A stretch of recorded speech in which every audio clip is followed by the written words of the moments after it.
Juntos nuevamente en un capítulo más de este especial Congreso Futuro. ¿Qué traemos?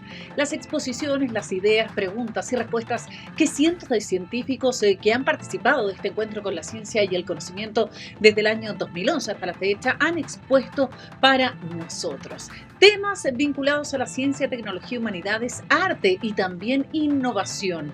De este encuentro con la ciencia y el conocimiento que nació en la Comisión Desafíos del Futuro en el año 2011, una instancia legislativa que preside el senador Guido Girardi, que integran los legisladores Carolina Goich, Francisco Chaguán, Alfonso Urresti y Juan Antonio Coloma, y que cuenta con el respaldo y también la colaboración de la Academia Chilena de Ciencias, las distintas universidades, los científicos nacionales, científicos que han participado en Congreso Futuro, el mundo político, público, privado y la sociedad civil. Les recuerdo que este programa está siendo transmitido en las plataformas de diversas municipalidades de nuestro país. Tenemos el compromiso de acercar la ciencia y el conocimiento a toda la ciudadanía. Estamos en las plataformas de diversas municipalidades. Congreso Futuro en tu comuna en línea. Así aparece en los portales. Todo esto gracias a la alianza entre el Senado y la Asociación Chilena de Municipalidades. Comenzamos entonces a revisar los desafíos del futuro, los futuros posibles que nos plantearon los científicos en Congreso Futuro desde el año 2011 hasta la fecha. Comenzamos. Qué mejor que comenzar este especial Congreso Futuro con un chileno español que participó de este encuentro con la ciencia y el conocimiento en el año 2016. Me refiero a Ricardo Baeza Yates con su exposición ¿Quién posee los datos en la era digital? Doctor en ciencia de la computación. Sus líneas de investigación incluyen algoritmos, estructura de datos, recuperación de información, búsqueda y minería de datos en la web, además de data science y visualización de datos. En su exposición nos dijo que para entender los datos hay que saber quién los posee, entre ellos el gobierno, tu empresa celular, tu internet, tu banco, es decir, monopolio no hay aún. Los dejo entonces con esta exposición de Ricardo Baeza Yates en Congreso Futuro 2016, ¿quién posee los datos en la era digital? Aquí está. Bueno, primero que nada, quiero agradecer la invitación de los organizadores. Creo que este esfuerzo es algo increíble para Chile y no solamente para ustedes, sino, por ejemplo, para todos los científicos que en los encuentros que hemos tenido, tanto chilenos como extranjeros, permitan ser conectados. Es interesante porque traté de predecir que iba a hablar César y entonces voy a hablar de cosas completamente distintas, ¿ya? Y él se preocupó más de la historia de los datos y de cómo yo puedo conseguir los datos. Pero para mí el monopolio de los datos no tiene que ver con cuán fácil puedo acceder a ellos, sino quién realmente los posee. Y realmente los poseen ustedes. Y esa va a ser mi argumentación en la presentación. Por mientras, quería contarles, hablando de eso de compartir datos, que hay empresas que comparten datos y otras que no. Yahoo es una de las que más comparte datos. Tenemos 57 conjuntos de datos que compartimos con investigadores de universidades. Y en particular, el jueves pasado, liberamos el conjunto más grande de interacciones de personas, anónimas por supuesto, 120.000 millones de clics, 14 terabytes de datos para hacer aprendizaje de máquina, para lo que ustedes quieran, recomendación de noticias u otras cosas que quieran tratar de predecir. Y eso es muy interesante porque la mayor parte de las universidades no tienen acceso a algo tan grande. Solamente almacenar 14 terabytes y procesarlo ya es un problema de por sí. Entonces quiero usar la web como ejemplo de esto de los datos porque la web es el conjunto de datos más grandes públicos que hemos creado todos nosotros. Y eso va a ser lo que voy a ocupar. Pero primero, yo creo que si uno no entiende quién tiene los datos, es difícil entender los datos. Entonces quiero ver quién tiene tus datos. Primero, como ya dijo César, el gobierno. Después, por ejemplo, tu compañía celular, un montón de lo que ustedes hacen. Puse el gobierno porque a veces no es tu gobierno, depende por quién votaron, pero es el gobierno. Tu proveedor de internet sabe todo lo que hace en la noche. Tu banco sabe cualquier transacción que haces. Tu tarjeta de crédito, por ejemplo, tarjeta de débito. Las tiendas no tienen tarjetas, aunque después se coluden, pero ese es otro tema. Tu red social, sobre todo para los más extrovertidos, que ponen todo en Facebook. Esos son los que más datos tienen de ustedes. No sé por qué se preocupan del resto. Google, Yahoo, otros tienen muy pocos datos, son anónimos, son cookies, son IPs, no son personas. En cambio, estas personas tienen su identidad, saben mucho más de ustedes. Así que traten de poner el ojo donde corresponde. Así que el poder de los datos está distribuido en todas esas empresas y en todos los datos que ustedes tienen en esos lugares. Por lo tanto, yo creo que no hay un monopolio, aún. Podría haberlo. Eso ya sí sería peligroso. Yo quiero hablar un poco de los datos en la web y para que entendamos los datos de algunas cosas que pasan en la web que tienen que ver con los datos en cualquier mundo. Solamente para información, si no saben, en noviembre del 2015 había más de 900 millones de sitios web. ¿Cuántos conocen ustedes? Si no existieran los buscadores no se podría llegar a esa cantidad de datos. E insisto, también son datos, no es información, porque la información solamente es cuando el dato es útil a lo que ustedes están buscando. De hecho, hasta las crisis se pueden ver en estos datos. Si pasamos del gráfico logarítmico al gráfico lineal, vemos que este crecimiento exponencial no ha sido tan limpio y ha tenido el impacto de 2 crisis económicas en los últimos 10 años. Y entonces vamos a ver la calidad de estos datos. La primera que pregunta, ¿sabemos quién los tiene? Están distribuidos, algunos los tienen ustedes, la mayoría. Y si pudiéramos hacer este gráfico, que es cantidad en un eje y calidad en el otro, voy a suponer que la distribución de los datos de las empresas que manejan información y que viven de la información de los gobiernos, de las universidades, tiene esa curva de ahí. No sé exactamente qué curva, pero digamos que tiene esa calidad. Si ahora pongo los datos de ustedes, no tengo que hacer ninguna tesis de doctorado para saber que el promedio no es tan bueno. O sea, basta con que vean su stream de Facebook. Pero lo que sí puedo saber también, y no necesito hacer mucho análisis, y no sé si esto es un puntero láser, no, es que para la misma calidad de los datos de empresas o gobiernos o universidades, hay muchos más datos viniendo de ustedes y posiblemente estoy siendo pesimista. Hay muchos más datos que vienen de ustedes que son buenos. El problema es cómo encontrar esos datos buenos. Y ese es un poco el tema de lo que viene. Porque no podemos usar cualquier dato. Podemos suponer que los datos que estamos recibiendo son correctos, pero lamentablemente muchas veces no lo son. Y para eso podemos usar la sabiduría de la gente. Este es un libro muy interesante que se escribió ya hace más de 10 años, que tiene que ver cómo la gente toma decisiones colectivas en forma inteligente. Ahora, la democracia debería ser el mejor ejemplo de esto y no lo es, así que no voy a seguir por ese camino que es muy complicado. Pero, según este libro, hay 4 cosas que hacen que un grupo sea inteligente. Primero, la diversidad de opinión, que somos distintos. Segundo, que es descentralizado. Es decir, que cada uno tomamos en distintos lugares de opinión. Esto no es muy cierto en Chile, que es un país bastante centralizado. Luego, y voy a hacer lo que vamos a usar el resto de la charla, que podemos agregar datos en forma inteligente para obtener resultados. Y finalmente uno que vamos a cuestionar, que es la independencia, que tomamos esos datos en forma independiente. Pero todos sabemos que eso no es cierto. Nuestras opiniones no son independientes de otras personas. Para mostrarles cómo se agregan datos que vienen de ustedes y para que vean el poder de los datos, tomemos este ejemplo de Flickr, uno de los sitios de fotos más usados del mundo que pertenece a Yahoo, y que permite estos grupos de fotos que tienen la etiqueta, el tag Chile. Pueden ver aquí que Chile es básicamente 4 cosas. Santiago, porque es un país centralizado, mar, playa, etc. Patagonia y atardeceres. Supongo que en parte ayudado por la contaminación, Santiago tiene los atardeceres más bonitos del mundo. Ahora, este algoritmo que hizo estos grupos no entiende nada de lo que está en las fotos. No usó lo que hay en la foto. Lo que usó son las etiquetas que tenían puestas que vienen de ustedes, de las personas. Y tomando todas las etiquetas que aparecían con la palabra Chile, obtuvo estos grupos. Y pueden ver que son independientes del idioma, porque hay etiquetas en inglés, otras en castellano, pero funciona igual. Pueden verlo para Santiago, que es Santiago, Santiago es Chile, viceversa. Santiago también es Santiago de Compostela, y Santiago de nuevo son bonitas puestas de sol. Así que para la gente eso es lo que es importante. Esto también lo podemos hacer a nivel de fotos con geolocalización, que fueron tomadas con una cámara que tiene GPS, y muy importante también tiene el tiempo de la foto, la hora, la fecha y la hora. Y pueden ver dónde está tomando fotos la gente en Chile, Muchos son turistas, Isla de Pascua, Patagonia, San Pedro de Atacama, etc. Recuerden ese número, 1.200.000 fotos geolocalizadas que había en Chile la semana pasada en Flickr. ¿Cuántas son en Santiago?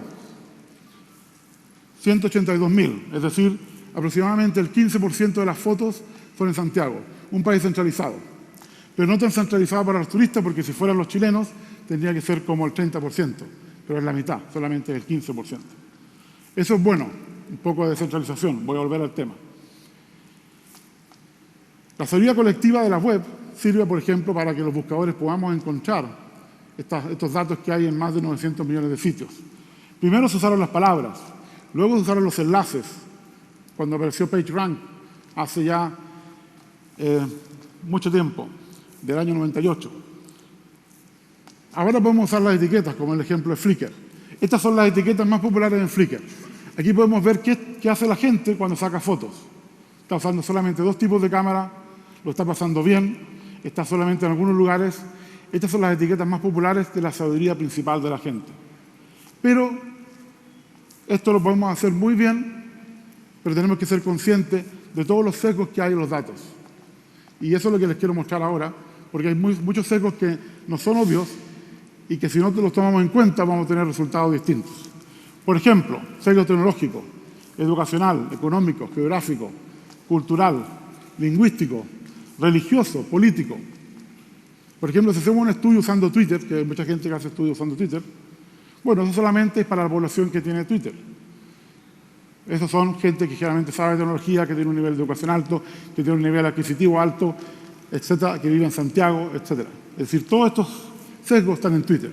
Así que cualquier estudio que se hace en Twitter no se puede, por ejemplo, generalizar al resto de la población. Y hay muchos más sesgos, de género, de ruido, de correctitud, de competitud, etcétera. Les muestro algunos. Desigualdad en el mundo. Voy a volver a eso cuando llegue al final de la charla. Sesgo económico. Esto es un estudio que hicimos de la web de España, que es el estudio más extenso que se ha hecho de una web. Y hicimos algo que uno generalmente no hace, comparar manzanas con peras. En un lado están las exportaciones miles de dólares de España a otros países, y en el eje X están los enlaces de España a esos países. Correlación 0.85, correlación altísima. Es decir, los enlaces de la web están correlacionados con la economía del mundo.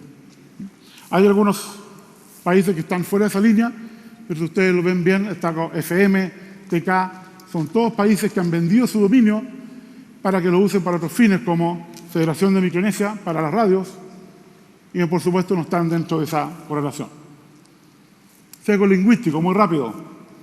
Aunque la mitad del planeta no habla inglés, más de la mitad del contenido del millón de sitios más importantes de la web está en inglés. Sesgo geográfico, y esto es muy interesante de la tesis de uno de mis estudiantes que terminó el año pasado, Eduardo Graels, sobre Chile, centralización en Chile. Estas son noticias en Chile. Y pueden ver cómo la región metropolitana, que es la primera, básicamente ocupa la mayor parte del espacio. ¿Y qué es lo que pasa entonces? Cualquiera misma recomendación, que los santiaguinos le muestran solo noticias de Santiago y al resto de Chile le muestran noticias de Santiago. Y lo que hizo Eduardo en su tesis es tratar de quitar este sesgo y mostrar noticias regionales en regiones y también mostrar a los santiaguinos un poco del mundo que está alrededor para que no sean solamente ellos. Sesgo de género, también muy interesante. Estas son biografías de mujeres en Wikipedia. Pueden ver que, por razones históricas, el punto más bajo está como en la Revolución Francesa. Ha ido mejorando. Actualmente el 25% de las biografías son de mujeres. Ustedes van a decir, sí, bueno, esto es un producto del machismo. Sí, por supuesto. Pero puede ser peor. ¿Por qué? Porque hay otro sesgo aquí que no se ve. ¿Cuál? Que la mayoría de los editores de Wikipedia son hombres. Para personas, solamente el 10% son mujeres. Así que no es extraño que haya menos mujeres. Hay un sesgo cuando uno elige a la persona. Así que, por favor, mujeres, compartan informaciones de Wikipedia y pueden cambiar esto. Especialmente en mi tema preferido, geografía, que solamente hay 3.7% de mujeres. Sesgos algorítmicos. Y esto es muy interesante. Les voy a mostrar dos ejemplos. Cómo nosotros mismos podemos engañarnos con las predicciones que hacemos. ¿Por qué? Porque si no tenemos cuidado, el algoritmo puede sesgar la opinión de ustedes y eso luego sesga la opinión del algoritmo. Les muestro un ejemplo muy simple. Supongamos que saco una foto de Londres. Pongo dos etiquetas y luego hago un recomendador de etiquetas, que es muy fácil hacerlo con una técnica que se llama filtrado colaborativo. Escojo, igual que el ejemplo anterior, todas las personas que han hecho fotos de Londres y sugiero etiquetas. Yo, por ejemplo, marco esas 6 que están ahí. Muy bien, ¿no? Ahora todas las fotos tienen más etiquetas. Parece el mundo perfecto, va a ser más fácil buscar las fotos, va a ser más fácil, por ejemplo, hacer los grupos de fotos. ¿Cuál es el problema? Que en 3 meses todas las etiquetas las va a hacer el algoritmo, no las personas. Es decir, lo que era una folksonomía, es decir, que los datos venían de ustedes, ahora viene el algoritmo, y el algoritmo se está haciendo un harakiri porque ahora no tiene datos de las personas que son los que necesita para hacerlo bien. Así que, por favor, los que entienden algo, no hay que hacer esto. Cuando quieren datos de personas, no hay que hacer ningún tipo de asistencia que puede sesgar la opinión de las personas. Este es el ejemplo más simple, pero hay muchos más. Por ejemplo, uno más complejo, que fue publicado hace poco, hace un año, un mes. Todos conocemos Amazon. 2 investigadores de IBM consiguieron separar cuánto de las estrellas que uno pone en Amazon son realmente las estrellas que tiene el producto y cuántos son las estrellas que uno pone porque ve las estrellas que pusieron otros. Le pusieron 5, entonces tal vez es mejor de lo que yo pensaba, no le voy a poner un 4. El sesgo social. Y es realmente impresionante.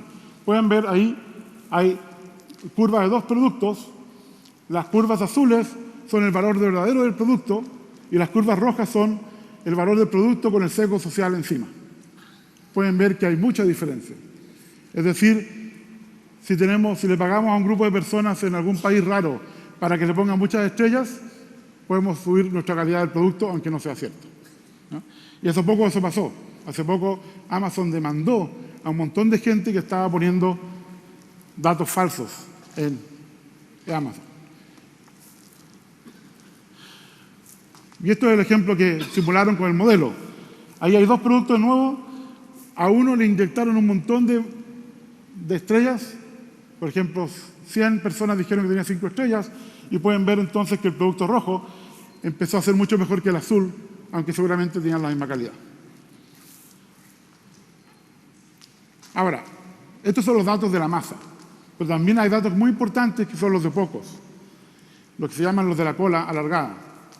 Ahí vamos a encontrar toda la diversidad de opinión, todos los posibles lugares, todas las mejores cosas. Las mejores cosas van a estar aquí en la diversidad, es decir, en los expertos. Y algo muy importante, en el año 2010 analizamos un conjunto de 5 datos distintos muy grandes y encontramos que la cola alargada no era el producto de gente rara, que hacía cosas raras, sino era el producto de la cola de todos nosotros. Eso puede parecer divertido, pero todos nosotros somos normales para gran parte del tiempo y luego otra parte del tiempo somos especiales. Tenemos gustos especiales, necesidades distintas, etc. Así que es muy importante los servicios web, tienen que servir los gustos extraños porque ahí estamos todos, parte del tiempo. Es decir, por ejemplo, una persona puede ser 20% especial y 80% hace lo mismo que todos nosotros. Veamos un ejemplo. Ya vimos Santiago, pero podemos ir a cualquier parte de Chile, por ejemplo, las Torres del Paine, donde estábamos ayer, y también hay fotos. Ahí hay menos fotos también porque les cuesta escribir Torres del Paine a los extranjeros, pero hay fotos, y muchas. Ahora, con los datos de la cola pasan cosas que son preocupantes y que tienen que ver con las minorías. Por ejemplo, aquí yo estoy buscando Schwarzenegger en este buscador, que lo van a reconocer. Y este buscador no solamente me dice que tal vez yo no sé escribir Schwarzenegger, sino que me cambia mi pregunta. Ni siquiera me preguntó si quería cambiarla. No me dejó hacer clic. Pero yo sé escribir Schwarzenegger y hago clic ahí donde dice buscar Schwarzenegger. Lo busco y finalmente me sigue insistiendo que no sé escribir Schwarzenegger, pero al menos me busca lo que yo quiero, porque yo estoy buscando a mi primo Salman, que vive en Bahrein, y que yo sé cómo escribir su apellido, porque es exactamente ese apellido.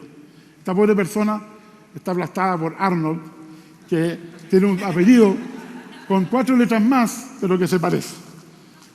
Y esto genera otro problema, este otro libro muy interesante, genera el problema de lo que se llama la burbuja o el túnel. Por ejemplo, yo podría conocer, bueno, conozco a Fernando hace mucho tiempo, pero supongamos que conozco todo sobre él. Y mañana cuando llega al trabajo, abre su computador, ve exactamente lo que él quiere ver. Le hago un mundo feliz. Le muestro lo que él quiere. Parece bonito, pero tiene un solo problema, y eso se van a acordar si vieron el show de Truman. Una persona feliz, familia perfecta, casa perfecta, trabajo perfecto, hasta que vio que vivieron en la burbuja. ¿Qué es lo que pasa? Yo nunca le voy a poder recomendar algo a Fernando que él no conoce, pero que si lo conociera le gustaría, porque no lo conoce. Y para eso tenemos que romper ese ciclo, y voy a hablar en un momento de cómo se rompe ese ciclo vicioso, de cómo podemos mejorar estos algoritmos. Y para eso también tenemos que hablar del último tema, el último problema, privacidad. En el año 2006, America Online decidió compartir un conjunto anónimo de consultas donde cada usuario era un número entero. El problema es que 2 periodistas del New York Times empezaron a chismosear en el archivo gigante y encontraron preguntas que pudieron determinar qué persona le había hecho, porque había preguntado sobre lugares, sobre medicinas que se podían comparar con las cosas que se habían pedido en la farmacia, y algunos de esos récords son públicos, con las páginas blancas, etc. Y fueron a la casa de esta señora y le preguntaron sobre estas sus preguntas. Y ella increíblemente dijo, sí, son mías. Y podía haber dicho que no. Y después le dijeron, ¿quiere una foto para el New York Times? Y ella dijo, sí, nunca salió en el New York Times. Salió en la primera página. Al día siguiente un amigo tuvo que renunciar de American Online Research porque alguien tenía que pagar el pato de ese error. Porque realmente nadie pensaba que se podía encontrar una persona. Un año después pasó lo mismo con Netflix. ¿Se acuerdan del famoso concurso de Netflix? Que muchos investigadores trataron de mejorar el algoritmo de recomendación de películas de Netflix. Bueno, unas personas de la Universidad de Texas consiguieron identificar que algunas de esos datos pertenecían a personas que tenían su perfil público en IMDb. Supongo que lo conocen, es una base de datos muy grande de películas que está disponible en Internet. Esto no fue tan grave porque eran perfiles públicos, así que no era tan malo, pero inmediatamente Netflix decidió no seguir con esto porque, por ejemplo, hubo un problema de preferencia sexual que personas se podían identificar y que no habían revelado. Así que el problema es cómo podemos proteger la privacidad de las personas. Y a veces es muy difícil. ¿Cuántos de ustedes nunca han buscado su nombre en Internet? ¿Cuántos de ustedes nunca han buscado su nombre en Internet? ¿Tú nunca has buscado tu nombre en Internet? Sí, tu nombre.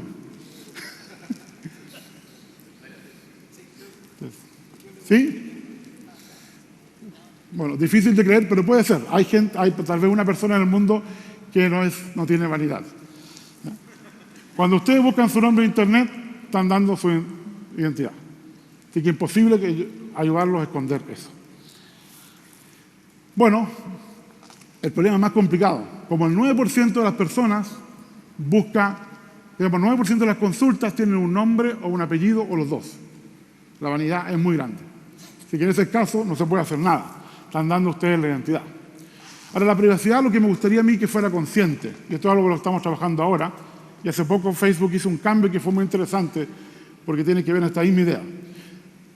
No sé si tienen ustedes este problema. Yo recibo muchas peticiones de amistad.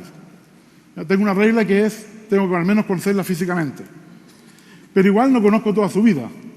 Entonces, pregunto, ¿esta persona es extrovertida? ¿Va a realmente mostrarle esto a todo el mundo? No lo sé.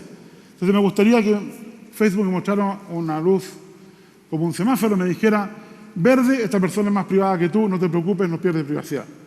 La privacidad nunca se puede ganar, solo se puede perder.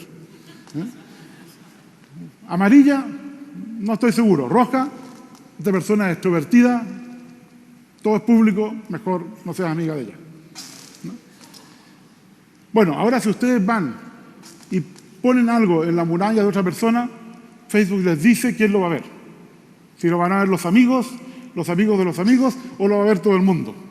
Así que ustedes van a hacer una broma, por lo menos pueden saber quién va a ver la broma.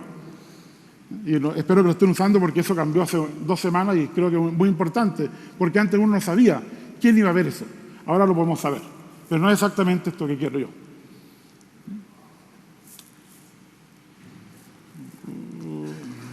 Bueno, soluciones. En realidad las personas no son tan distintas. No hay que concentrarse en la personalización. Hay que usar el contexto. Así que en vez de usar los datos de una persona, hay que usar los datos que tienen que ver con los intereses que en ese momento tiene esa persona. Por ejemplo, apoyar a la gente que viene, por ejemplo, a Santiago al Congreso del Futuro. ¿Y qué ventaja tiene eso? Hay muchos más datos, primero.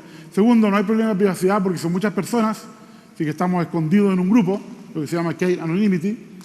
Y tercero, vamos a hacerlo mucho mejor, porque tenemos más datos y tenemos el contexto correcto. Así que lo importante es el contexto, no la persona.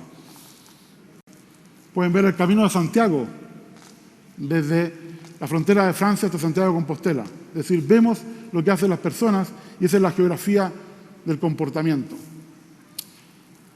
Y como estábamos viendo esto de usar la figura de la gente, con otro estudiante de doctorado chileno que terminó hace 2 años, que está en Barcelona todavía, Diego Sáez, hicimos la siguiente pregunta. Bueno, la sabiduría viene de todos ustedes, pero realmente ¿cuántos participan? Y eso pasa mucho en otros sistemas. Y esto vino de que en otro trabajo encontraron que 100 millones de usuarios de Twitter seguían a 50.000 personas en Twitter, todos los famosos. Es decir, todo el mundo seguía a los famosos y el resto no los seguía a nadie. Les parece conocido, ¿no? ¿Cuántos seguidores tienen? Bueno, utilizamos 4 conjuntos de datos distintos y encontramos que la situación era peor de lo que yo pensaba. En Facebook, 7% de la gente generaba la mitad de los posts. En los reviews de Amazon, 4% de la gente generaba la mitad de los posts, la mitad de los reviews. Yo viendo esto ya sé que hay algo raro. No puede ser que la mitad de los reviews de Amazon lo esté haciendo 4% de las personas. Algunos tienen que ser comprados. O sea, yo con este análisis ya lo hubiera demandado antes a ese grupo. En Twitter es peor. 2%, y este conjunto casi eran todos los usuarios de Twitter del 2011, 2% de los que tuitean generaban la mitad de todos los tweets. ¿Ya?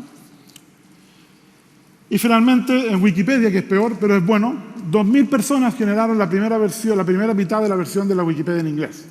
Gracias a ellos a Wikipedia. Este es un ejemplo positivo. Bueno, pero ¿cuán buenos son esos datos? Y para eso vamos a usar Amazon Reviews, podemos analizar la calidad del texto y encontramos que del 4% que escribía la mitad de los reviews, solamente el 2,5% escribía opiniones interesantes. Es decir, que los que parecían realmente aportar sabiduría eran incluso menos. Pero bueno, es más de lo que yo esperaba. Más de la mitad de ellos escribía cosas buenas. Y finalmente analizamos otra cosa que quería ver, que es algo que yo llamo el desierto digital. ¿Cuánto contenido en la web, cuántos datos en la web nunca nadie ve? Porque nadie lo encuentra, porque nadie tiene tiempo de mirarlo. Ustedes saben cuánta gente lee lo que escriben en Facebook, aparte de la familia. Bueno, es triste, pero por ejemplo, el 1.1% de la gente que tuitea no tiene seguidores. Así que eso no lo ve nadie. Es como gritar en el desierto. En Wikipedia encontramos otro número, analizamos todos los cambios que había en un mes. El siguiente mes, 31% de esos cambios no lo había leído nadie. Como los blogs, que no los lee nadie, solamente los más importantes. Y otro ejemplo, el más interesante para mí, es la sabiduría de todos. Aquí sí, todos participan, pero no porque sea en forma explícita, sino porque lo están haciendo en forma implícita. Cada vez que ustedes buscan y hacen clic en una página, ustedes están etiquetando esa página con lo que ustedes están buscando. Así que si toda la gente que pregunta esto, y toda la gente pregunta esto, que es distinto, hacen clic en la misma página, y son millones de personas, eso tiene que ser lo mismo. Traducción, por ejemplo, abreviaturas, imágenes, etc. Y que esto genera estos grupos perfectos de preguntas que están todas relacionadas. Pueden ver, si ven el de abajo a la derecha, es toda la gente que está buscando Firefox. Hay gente que busca Foxfire. Hay gente que busca Mozilla, pero como los de Mozilla son inteligentes, tienen todas las variaciones del producto en la página, los encuentran. Por ejemplo, toda la gente que busca Wikipedia también busca Free Encyclopedia, enciclopedia gratis. Es decir, para la gente enciclopedia gratis es lo mismo que Wikipedia. Y uno puede hacer un diccionario gigantesco de cosas, en este caso las líneas rojas, que son las cosas que la gente dice que es lo mismo. Así que esa es la sabiduría que viene de todos. Ahí podemos realmente sacar la sabiduría de todos. Esa viene de las preguntas. Bueno, para terminar, los datos de ustedes yo creo que son los más importantes en este momento. Lo que sí me gustaría que al final sean conscientes de los sesgos y sean conscientes de la privacidad. Y si piensan que la Big Data de las personas, en la sesión anterior hablaron de Big Data de Internet de las cosas, eso va a ser mucho más grande. Porque no va a ser el 2% emitiendo señales, van a ser el 100% emitiendo señales. Y ese va a ser un problema, porque va a ser mucho más datos y va a ser más difícil filtrarlo. Ahora, antes de terminar, quiero pedir que para los que usen datos, tienen que dejar que los datos hablen. Que digan lo que realmente quieren decir y no con lo que las personas quieren encontrar en los datos, que no es lo mismo. Y les doy un par de ejemplos. Estamos acostumbrados a usar promedios. Promedio es lo más importante.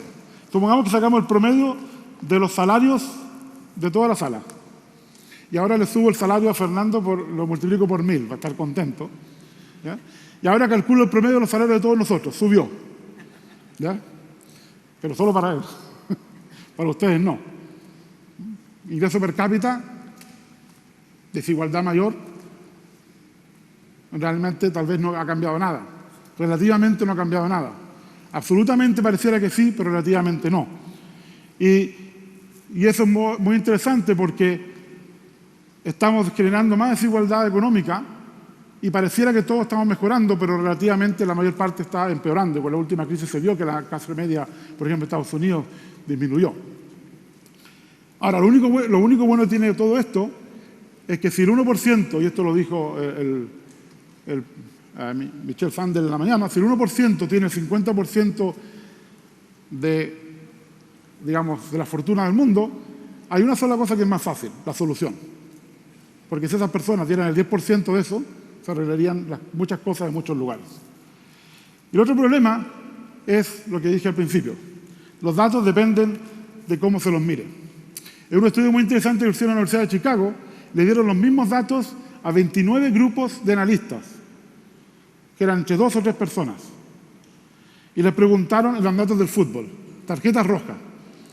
Tenían que mostrar si a los jugadores de color les daban más tarjetas rojas o no, independiente de si jugaban bien o no. Bueno, 60 expertos, 20 dijeron que sí, 20 grupos dijeron que sí, 9 grupos dijeron que no habían datos para probar eso. Y eran todos expertos. Así que, por lo visto, a veces uno puede ver lo que quiere en los datos y eso es la parte difícil. Hay que dejar que sea la verdad. Así que no los manipulemos. Muchas gracias.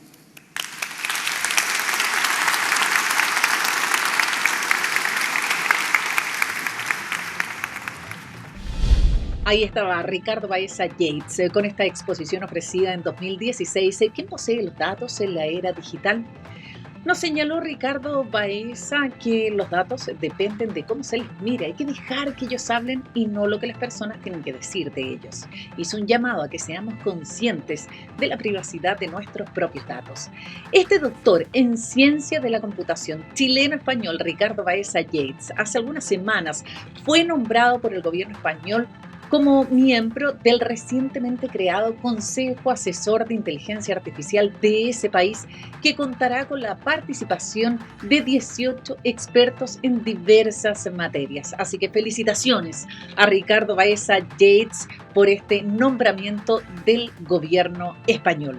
Nosotros vamos a hacer un breve alto en este especial Congreso Futuro, pero recuerden, seguiremos revisando qué es lo que nos tienen que decir los expertos en ciencia, tecnología, humanidades, arte e innovación.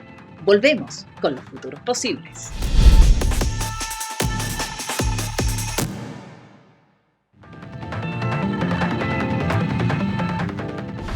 Queremos seguir revisando los futuros posibles que nos han planteado los científicos, mentes brillantes, premios Nobel, que han participado en el encuentro con la ciencia y el conocimiento más importante de Chile y uno de los más destacados a nivel internacional, Congreso Futuro, desde el año 2011 hasta la fecha. Nos quedamos con la visita que recibimos desde Francia en el año 2018. Laurent Schwartz nos habló acerca de las nuevas terapias para combatir el cáncer. Médico oncólogo de la Asistencia Pública Hospitales de París, quien escribió en el año 2016 Cáncer, un tratamiento sencillo y nada tóxico. Él en su exposición nos señaló que el origen del cáncer tiene que ver más con un problema de metabolismo, que en estricto rigor no necesariamente tiene vinculación con lo que él llama genética. Nos habló de los tratamientos para detener el crecimiento de las células cancerígenas. Nos quedamos entonces con Laurent Schwartz y esta exposición ofrecida en el año 2018, nuevas terapias para combatir el cáncer. Aquí está.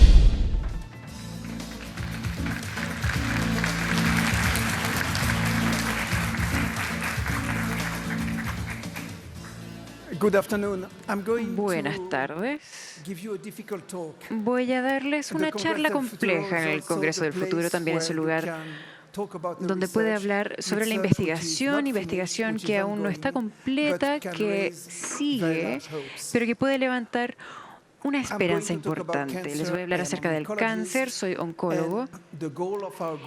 Y el propósito de nuestro equipo es tratar cánceres avanzados metastáticos y que están en metástasis, cuando ya no hay esperanza. Y VIG es cáncer como tuberculosis, como cualquier otra enfermedad. Es una enfermedad sencilla.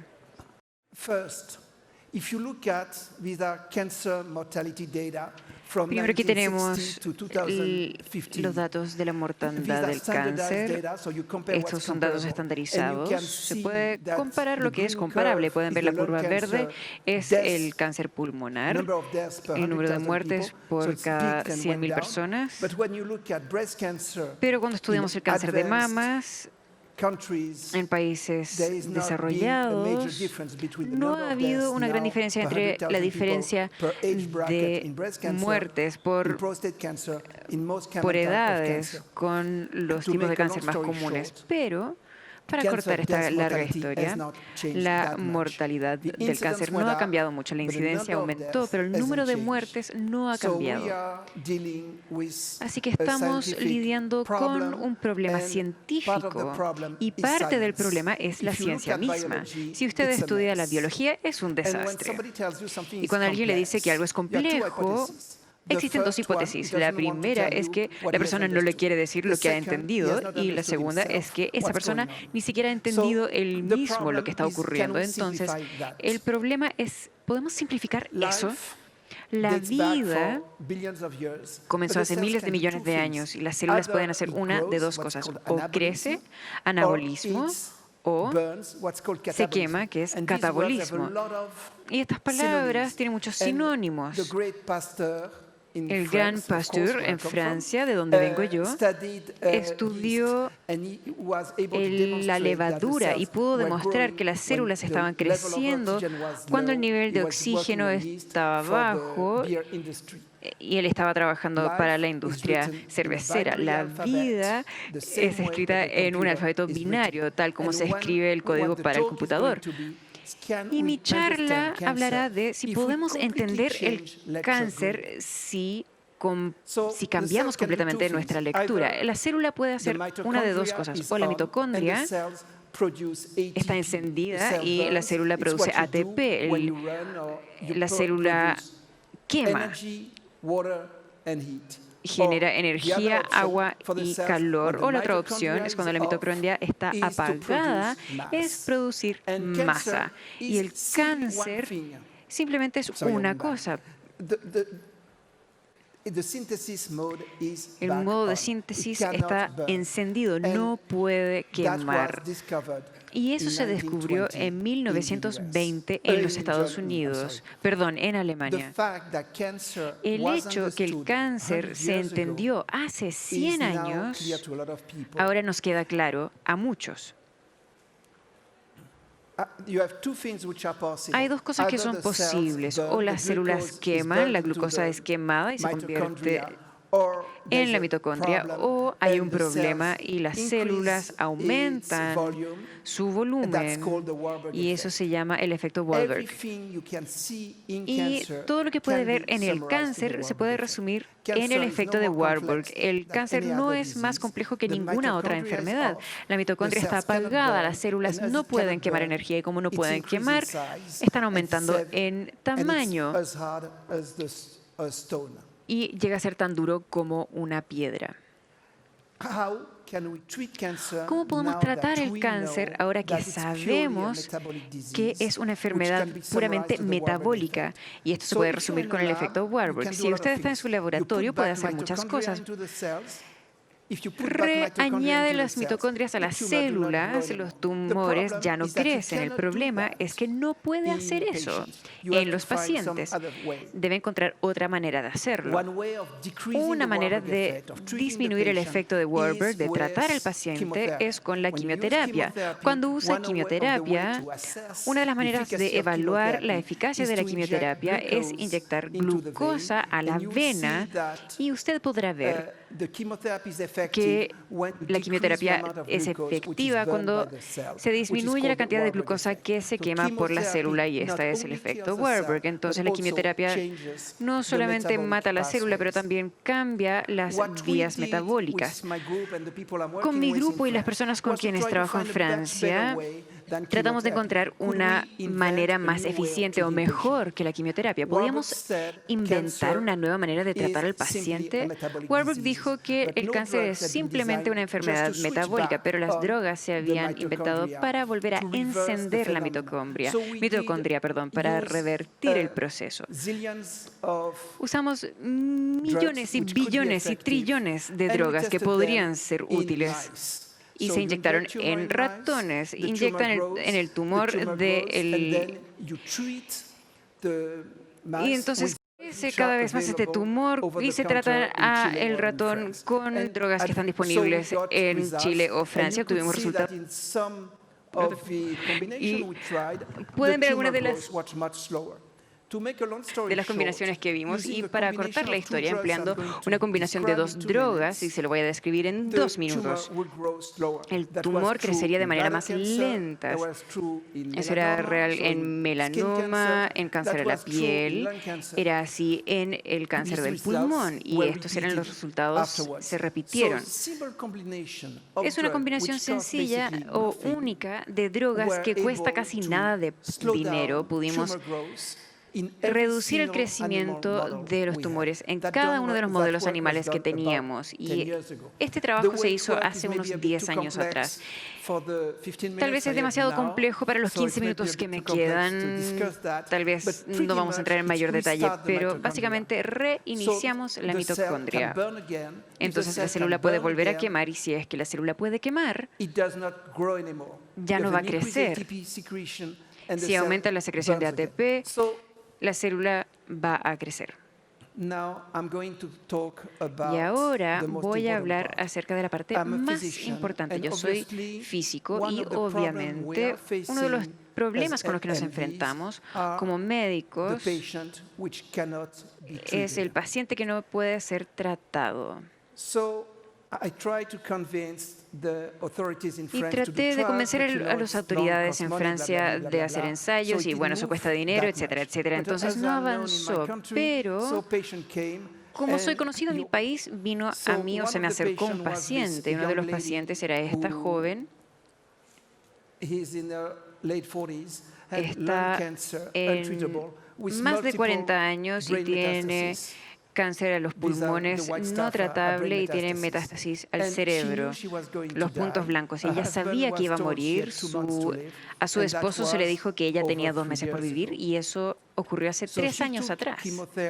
Ella tomó quimioterapia, además de mi tratamiento, ácido lipoico y citrato hidróxico, y está perfectamente bien, está escribiendo un libro ahora ella. Y si usted estudia nuestros resultados, donde todos los pacientes con un tumor cerebral agresivo estaban bien en 3 años. La expectativa de vida de una glioblastoma es alrededor de 1 año y hubo eficacia importante en el tratamiento en combinación con la quimioterapia, pero no tuvimos eficacia en tumores extremadamente avanzados. Al usar drogas o fármacos sencillos podemos reiniciar la mitocondria, y ahora la industria farmacéutica ha cambiado estos fármacos un poquito para que tal vez sean mejores, pero por supuesto estos fármacos son mucho más caros.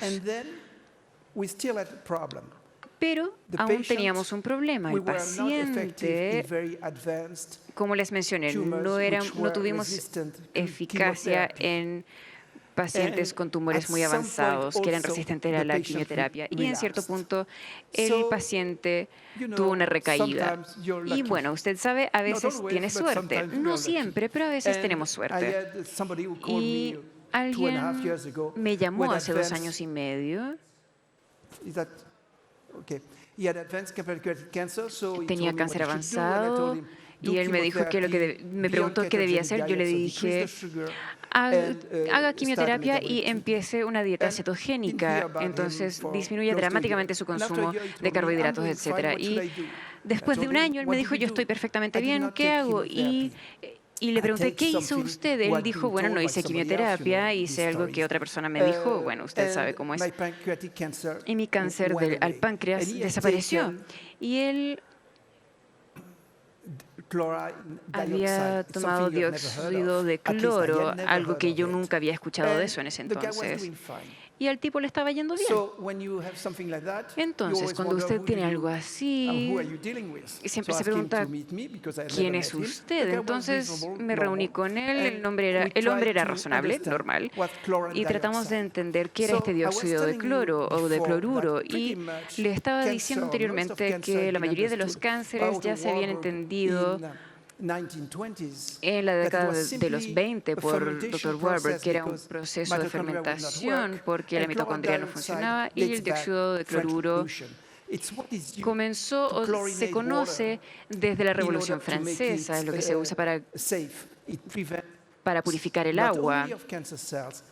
Entonces previene el crecimiento de bacterias, además de las células del cáncer. Entonces este caballero había tomado ese químico y lo tomó 10 veces al día porque tiene una media vida muy corta, y le estaba bien de salud. Entonces nos habíamos encontrado con algo que no entendíamos, era un misterio, o esto era algo muy, muy importante. Entonces hice una charla en Francia, este paciente estuvo presente en esa charla, y tratamos de tratar otros tipos de pacientes, o por lo menos pacientes que iniciaban su propio tratamiento. Y el primero era un bioquímico de una de las universidades importantes en Francia. Tenía cáncer de próstata avanzado, y uno es muy doloroso y también puede medir el marcador del tumor. Y este paciente está bien, desapareció el dolor.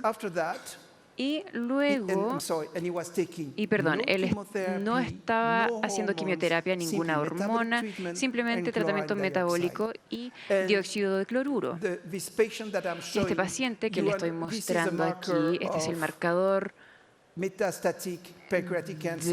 cáncer al páncreas metastático, y puede ver que cuando esta paciente comenzó el tratamiento era en la cima o en el punto máximo, y esta mujer le habían dicho que iba a vivir por 2 meses más, pero ahora ella está muy bien. Los marcadores de tumores se redujeron de manera dramática y ella está de muy buena salud en este momento.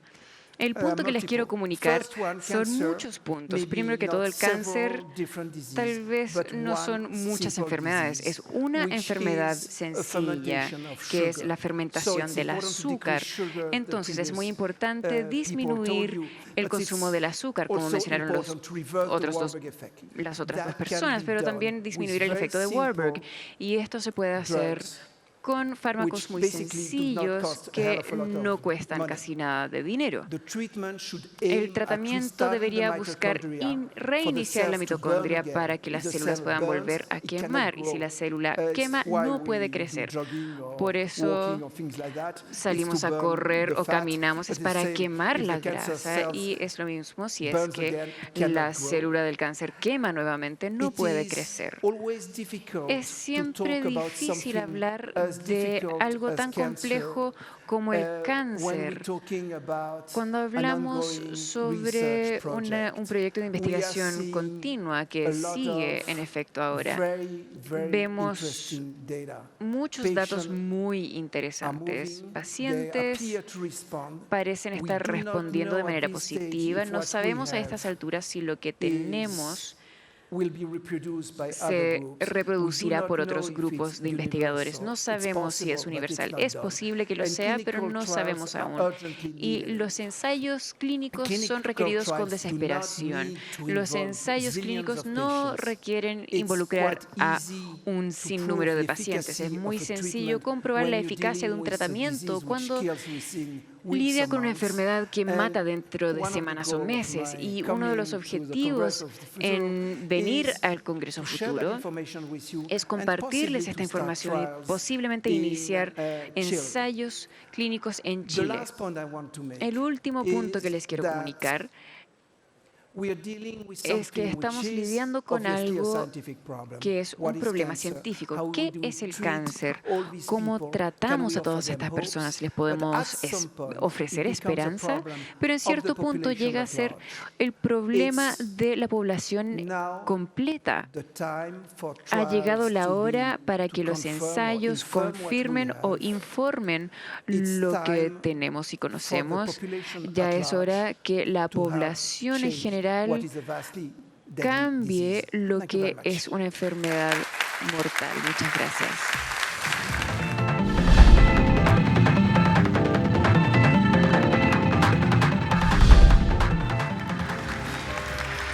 Thank you very much. Thank you. It's a pleasure to be here. I'm from the UK. It's the middle of winter in the UK, so to come here into the middle of summer is a great pleasure. I'm going to talk for 15 minutes on mining the blockchain, so blockchain technology applied to the mining industry. Obviously, that's something that's of key interest to Chile. A large part of your economy is based on the mining industry itself. But for those of you that don't understand blockchain or have heard of the phrase, because it's been mentioned a huge amount over the past 6 months in particular, the blockchain itself is a way of communicating through a supply chain a través de una cadena de suministro de manera segura. Se ha asociado con la industria financiera tradicionalmente. Si ven aquí a la izquierda, pueden ver que hay diferentes entidades involucradas en las transacciones, desde el comprador, la empresa, el corredor, el custodiador, el registro y hasta el vendedor. Entre todas estas diferentes transacciones hay una gran cantidad de datos e información que necesita transferir. Por lo tanto, eso puede demorar bastante tiempo y hay temas de seguridad requerido también, entonces se necesita asegurarse de que cada una de esas transacciones sean seguras y lo más rápido posible. Ahora, lo que hace blockchain permite que ese ambiente seguro se centralice. Entonces, a la derecha del cuadro pueden ver un ambiente donde se aplica blockchain. Una fuente de verdad que todas las identidades involucradas pueden tener acceso en cualquier momento. Eso acelera la transacción y registra cada uno de los cambios que se realizan dentro del blockchain en sí. Por lo tanto, es un registro auditable del blockchain. Hay eficiencias que se crean, hay tarifas que no hay que pagar en realidad porque no se está transfiriendo documento y no está pasando por diferentes personas y es más segura porque blockchain hasta ahora no ha sido hackeado. ¿Cómo se aplica esto al mundo de hoy? ¿Cómo se aplica a la minería? Bueno, hay un ejemplo que me llamó la atención en octubre del año pasado. A la izquierda, este es un artículo del periódico donde hay una empresa de metales japonesa que estaba suministrando a los fabricantes de automóviles en Estados Unidos. Estaban provisionando aluminio, la industria lo estaban utilizando y en los automóviles, pero había una falla en el aluminio que se utilizaba. Esa falla no se registró. Bueno, se comenzaron a producir autos, después los compraban y estaban en las calles. Ya cuando se descubrió esas fallas, todos estos autos tuvieron que devolverlo a ser devueltos, ¿cierto? Entonces, reclamados. Entonces, habían problemas asociados con tener una cadena de suministro que no estaba segura, no auditable, y también una falla. Un caso de uso de blockchain del futuro. A la derecha, otro ejemplo. El proceso Kimberley fue diseñado para detener la transferencia de diamantes de sangre africanos para que ingresaran al mercado. Este es un registro auditable también como cada diamante se transfiere desde la fuente inicial al cliente final. Entonces, hay un registro, Everledger, una empresa del Reino Unido, utiliza blockchain para asegurar ese proceso, rastreando exactamente dónde está cada diamante durante el proceso de la cadena de suministro cadena de valor, para que sea auditable y entender exactamente de dónde provienen estos diamantes. Una tendencia que fue demostrado en muchas industrias hoy es de las empresas de tener una comprensión de dónde provienen sus recursos. Hay una alianza como Fairtrade Foundation que se asegura que los granos de café realmente se hayan cosechado de manera adecuada y enviado al mercado de manera adecuada también. Y eso es algo que potencialmente podemos ver empresas como Apple, los fabricantes de automóviles, están haciendo para asegurar la calidad de su cadena de suministro a través de toda la cadena. Y blockchain es un caso potencial para esto también. Ahora voy a hablar sobre un ejemplo específico. En el uso de blockchain se trata sobre una empresa de petróleo y gas. Como en minería, hay gran cantidad de oportunidades también para el uso de tecnología digital como blockchain, pero el valor asociado con esas tecnologías en algunas partes es enorme y blockchain no puede tener esa relevancia aún dentro de la minería. Sin embargo, es una tecnología que realmente viene. Este ejemplo proviene de la industria de petróleo y gas. Hay un concepto de contratos inteligentes aquí. Al uso de blockchain se puede, por hecho, configurar el blockchain para llevar a cabo diferentes procesos al ocurrir una transacción. Aquí, desde, por ejemplo, la provisión de cañerías de una empresa hasta la industria de petróleo y gas. Entonces está la gestión de flete, hay que calcular la factura, auditar el carrier y pagarle al carrier. Entonces hay muchos procesos asociados con la cadena de suministro. Actualmente esto se lleva a cabo con documentos. Conductores tienen que llevar estos documentos a los operadores de bodega y a diferentes tipos de esfuerzos manuales, en realidad, que no son realmente seguras. Así que la idea de utilizar blockchain es donde se puede, en la parte inferior de la pantalla, se puede configurar el blockchain para ejecutar muchas de estas tareas para usted de una manera totalmente segura, donde el flete, la bodega de la industria tiene todos los registros seguramente almacenados. Esto significa que no solo blockchain lo asegura, sino que lleva a cabo diferentes procesos que están involucrados también. Y aquí es donde vemos los beneficios y el valor asociado con la implementación de blockchain. Si tomamos la industria o una empresa que tiene unos 25 mil millones de dólares de ingresos, vemos todos los ahorros que pueden hacerse a través de esa cadena de suministro utilizando blockchain. Lo que encontramos es que 5% de las empresas o los costos de la empresa se asocian con la gestión de estos costos de flete transfiriendo productos, transportando productos. Hay ahorros también de otros 5% potencialmente hablando de ese, sí, con el uso de blockchain. Por lo tanto, si tomamos esta empresa, $25 mil millones de dólares al año, sus ahorros de $62 millones de dólares al año con la implementación de blockchain.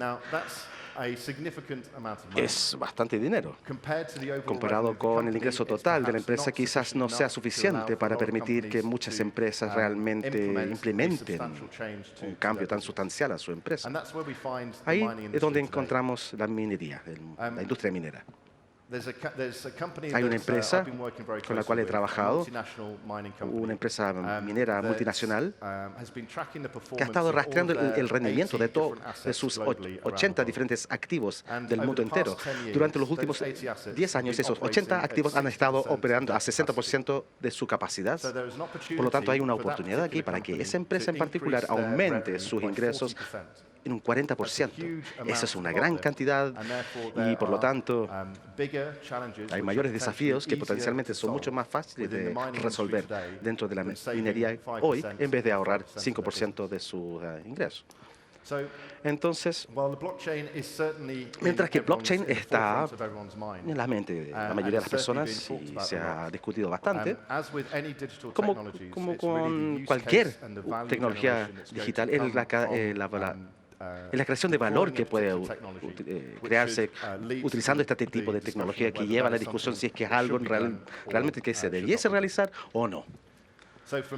Para la minería, por lo tanto, es interesante, algo que debiese considerarse. Si hay un contrato que tiene un alto nivel de costo dentro de una empresa, es algo que debiese considerar. Pero si es un pequeño porcentaje del negocio, simplemente ya hay grandes oportunidades en otras partes, quizás no tendrá la prioridad. Hay otros casos de uso también. Este es el uso de blockchain junto con tecnología inteligente. Una cadena de suministro certificado de blockchain, aquí como se ve a la derecha, es un criptosello. Es un pequeño pedazo, una lámina que tiene un chip. Si uno está transportando un material en particular y tiene una bolsa de este material, se puede sellar esa bolsa con el criptosello. CryptoSeal. Pero combinando CryptoSeal y asegurándola a través de blockchain permite que usted audite y transfiera esa bolsa a través de la cadena de valor y ejecutar la auditoría junto con esa bolsa o esa caja. Si uno quiere ver el contenido, toda esa información puede registrarse en el criptosello que está sellando la caja o la bolsa. Entonces, el uso de blockchain, por lo tanto, son muchas. La combinación de blockchain con tecnología IoT e implementado junto con dentro de la cadena de suministro va a aumentar.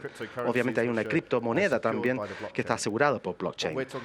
Aquí nos referimos a la configuración y la utilización de la tecnología blockchain para permitir que los casos de uso dentro de una industria se realice hoy. Estos son un par de ejemplos en los pocos 15 minutos que tengo. Hay muchos ejemplos también en relación a cómo blockchain puede utilizarse. Si tienen contratistas que llegan a una faena industrial, si hay requerimientos de seguridad que esos contratistas tienen que pasar. Si vamos a la minería en el norte de Chile, por ejemplo, hay también un examen médico que hay que realizarse antes de entrar a faena. Entonces, todo ese proceso de recopilación y colaborar con esos datos, creándolo, asegurándolo, porque no quiero que mis registros médicos, mis fichas estén ahí en todo el dominio público. No, hay un potencial de cómo podemos utilizar esta tecnología y cómo podemos identificar diferentes áreas. Por lo tanto, en resumen, blockchain, por cierto, es una tecnología que está entrando fuerte. Yo creo que vamos a ver las aplicaciones en la industria, no solo en los servicios financieros, aumentando exponencialmente durante los próximos años. Pero si uno es una empresa minera y uno está considerando o utilizando blockchain, entonces es una cosa de cuál es el valor asociado con su negocio y su cadena de suministro y utilizando esta tecnología que es relevante para usted en el momento adecuado. Con eso termino mis palabras. Muchas gracias. Era la exposición de George Long del año 2018 minando con blockchain, geólogo experto en recursos naturales de Accenture, quien nos habló cómo el blockchain se puede utilizar en el sector minero. La transformación digital de la minería está enfocada en operar en su valor peak, y ese valor no solo financiero, sino que incluye medidas de productividad, seguridad y también impacto social.